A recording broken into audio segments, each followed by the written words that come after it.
everyone, my name is Kim Gailey-Fitting. I am Herm Gailey's daughter, camera lady, producer, all of the above. First of all, thank you so much for all of your support on his channel. We have had a great time working on this project together. I wanted to go back to the first ride episode. My dad mentioned about having a little shoulder injury. Well, that little shoulder injury ended up being a completely torn rotator cuff and also a broken shoulder. But of course, he got on the colt, he did the first ride, he's still riding today.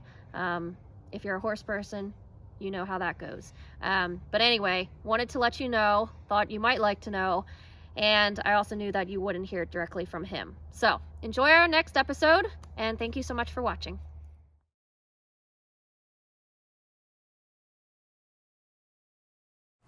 Hello, we're here 1 week after our first ride on Mike.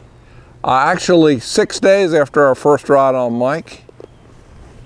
And this will be his sixth ride. So it's the 7th day, 6th ride. And one thing you can see is he's much more relaxed. When we rode him off for the first time, he was very good. He didn't look for any trouble, but he was tight and he was a little troubled and he was hoping things would work out. And thanks to him, they did. So since then, I've sort of advanced him in the round pen. I think he's probably ready to go outside a little bit. So we're going to see how things play out on this ride, which probably won't be real long. I don't like to ride these colts real long. There's 3 ways you can kill your horse. You can work him to death, you can scare him to death, or you can bore him to death. And I don't think I'm scaring him to death, and I don't think I'm working him to death. The round pen begins to be a bore him to death scenario. So I want to start getting him outside just as soon as I can. So I'm just going to move him off.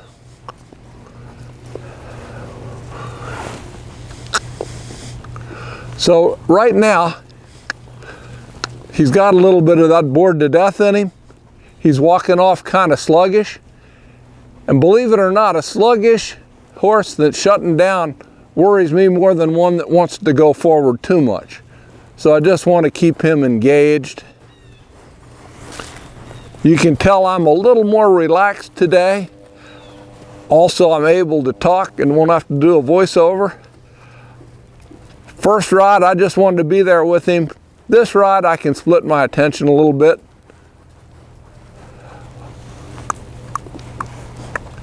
And he still, from time to time, will want to come off the fence, but he's not being bad about that. Starting to get a little bit of guide on him. I'm just going to tip his nose, come back across and walk a little bit the other direction. So I'm not prying his face off to the side and just pulling him around, because then he'll just pull back. I'm just picking up on him, lifting him just a tad bit, showing him the way, and then getting out of his way so he can move into that space.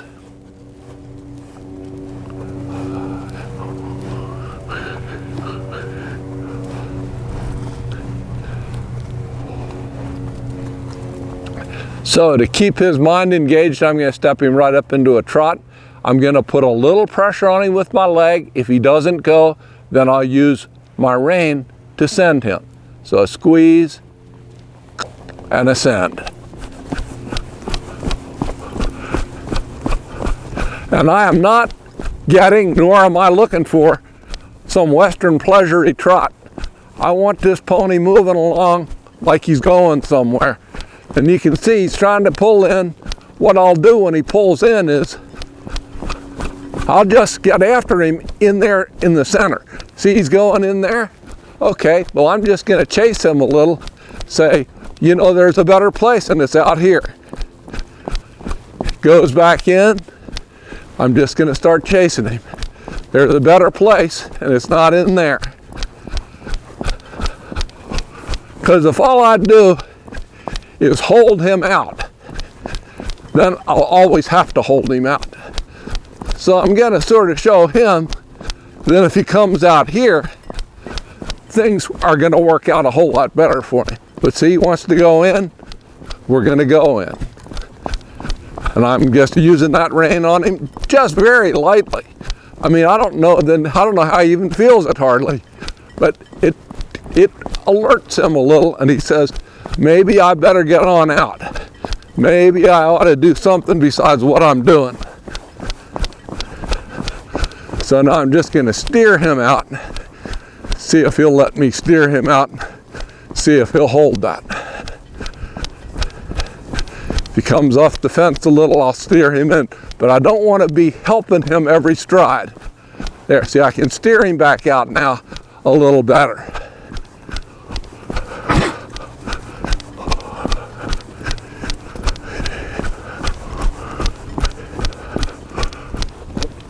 So I'm just going to pick up on him now and ask him to come through the center and then rejoin the fence over here.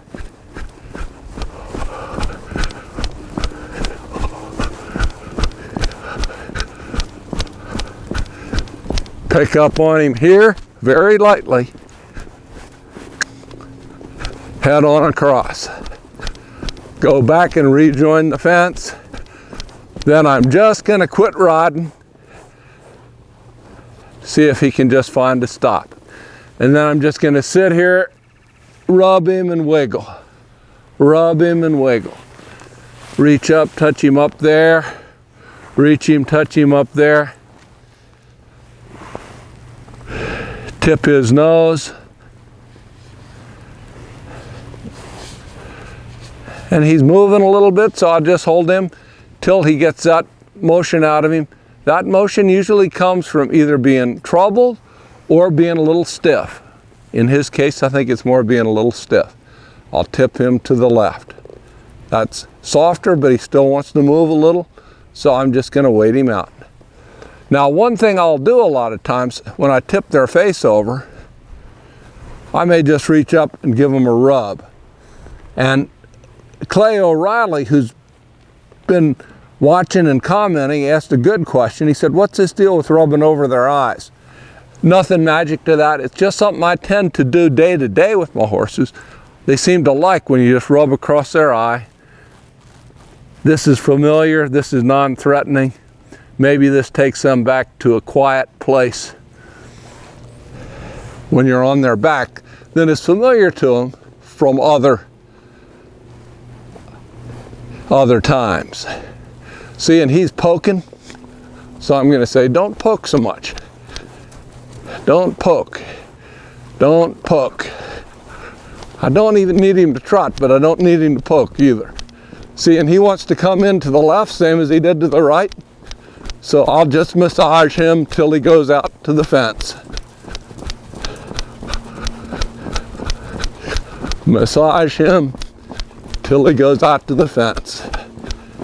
And he sort of remembers himself.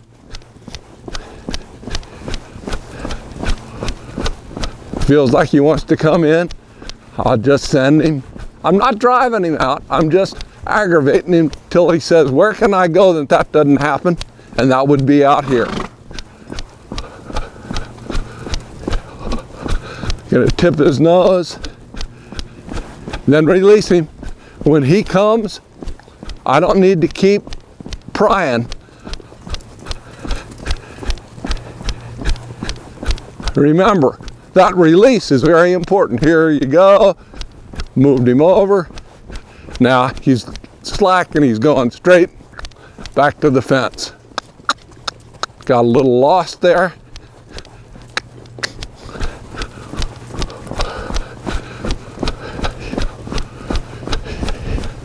I'll do something that's a little higher degree of difficulty here in a sec, but if he starts wanting to leave there he's better. He was trying to leave the fence, but he got over that. Thought better of it. So I'm going to come off the fence, then I'm going to change directions. And they can easily get stalled there. He didn't. Thank you. So I'm just going to come over here, get him back on the fence, pick a different place than the last time. Just sort of slink down in the saddle.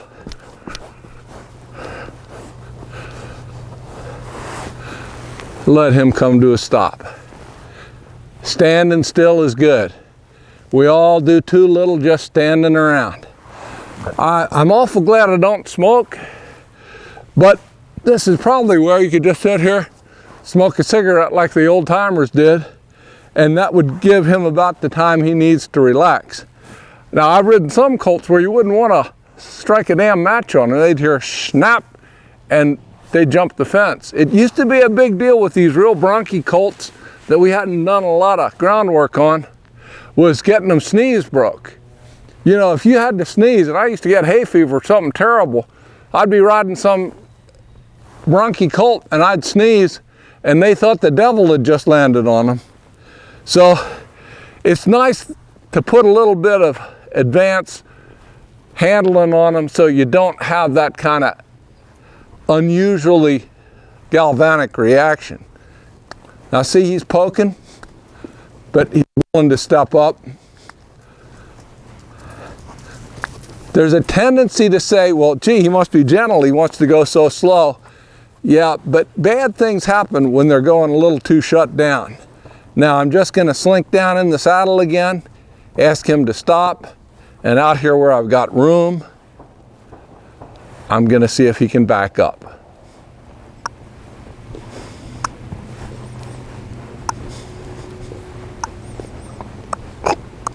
And that's pleasing to me. It's non-threatening to him. You'll notice he picks his head up a little bit. Oddly, but understandably, like on ride 2, he was actually tucking his nose kind of nice. But it was counterfeit in a sense that he was tucking his nose because he was leaning into the bridle. He now comes off the hackamore and moves his feet back better. I have this drop and F formula. Feet first, face and form follow. So you want his feet to move first. Once you got him walking backwards, stepping right back, then you're going to be able to get him collected in the bridle. But you don't need to back a green colt in collection. I'm not even sure it's possible. I'm working on one thing, and that's getting his feet going backward when I take the slack out of the rein. So I'm going to pick up. Can you do that, buddy?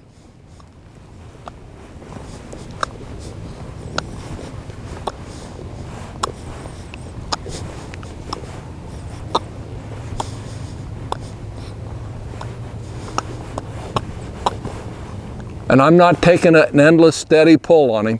And I just would like him to volunteer one more step than I ask for. So maybe what I'll do is not be so greedy and just back him up a step or two and see if I get 3. Well, can you give me, there. Pick up on him, 1, 2, 3, 4. And 3 and 4, steps 3 and 4, I really wasn't asking for. Now you might say, well, he should only do what you ask him to. I'll take contributions. You know, if he's willing to volunteer that and he's stepping back freely on his own, I think of that as a positive. So he's had a little time off the rail. Come out here and I'll sort of show you. I've loped him like 2 times now. I'm going to go ahead and eventually I may just lope. But here's my formula with colts. I never say I'm going to lope. I just say, let's trot really fast. Let's trot really fast. Let's trot really faster. Let's trot even faster. Come on, you can trot faster than that. Man, that's a really fast trot. I'm just going to follow along with him, keep him loping a little way. He broke, but that's okay. Then I'm going to slink down in the saddle, gently take the slack out of the reins, let him find a stop, and 1 step back. Now that's his easy way to lope. So I've loped him that way maybe 3 times now, The other way, I've loped him once, and we'll see how it goes. But remember, I'm not going to lope him. I'm just going to trot him really, really fast until he starts doing a trot that feels a lot like a lope. If you start concentrating on, now we're going to lope, it takes on this supernatural value. We don't need that. All we need to do is say, hey, can we go faster? Can we go faster? And then maybe he tips up into that next gate. I will tell you that he is much more likely not to take the left lead, and that is a little problematic in a tight space.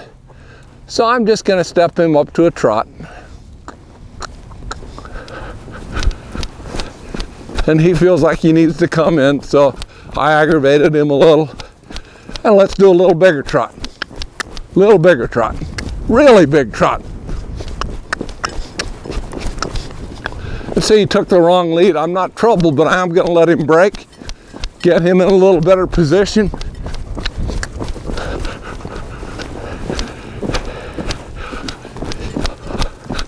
So I'm going to try to time this better.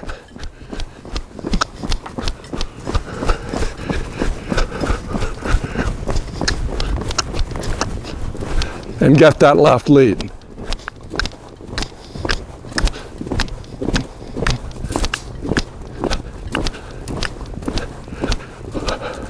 And relax. Let him come down to a stop. So that's the deal with the lope. You can see he was more awkward to the left. He's carrying weight. He hadn't done it as much. The lead's not as natural. He's not as secure. That was just fine. He just needs to sort of get the feel for how to handle that. And the first couple of times I ever loped him, I just went to the right because that was his easier direction. So what I'm going to do shortly here is I'm going to demonstrate for our next video how I would take him outside of the pen for the first time. So we're going to cut now, see you next time, and at that point we'll show the rest of this ride, which hopefully will end up outside.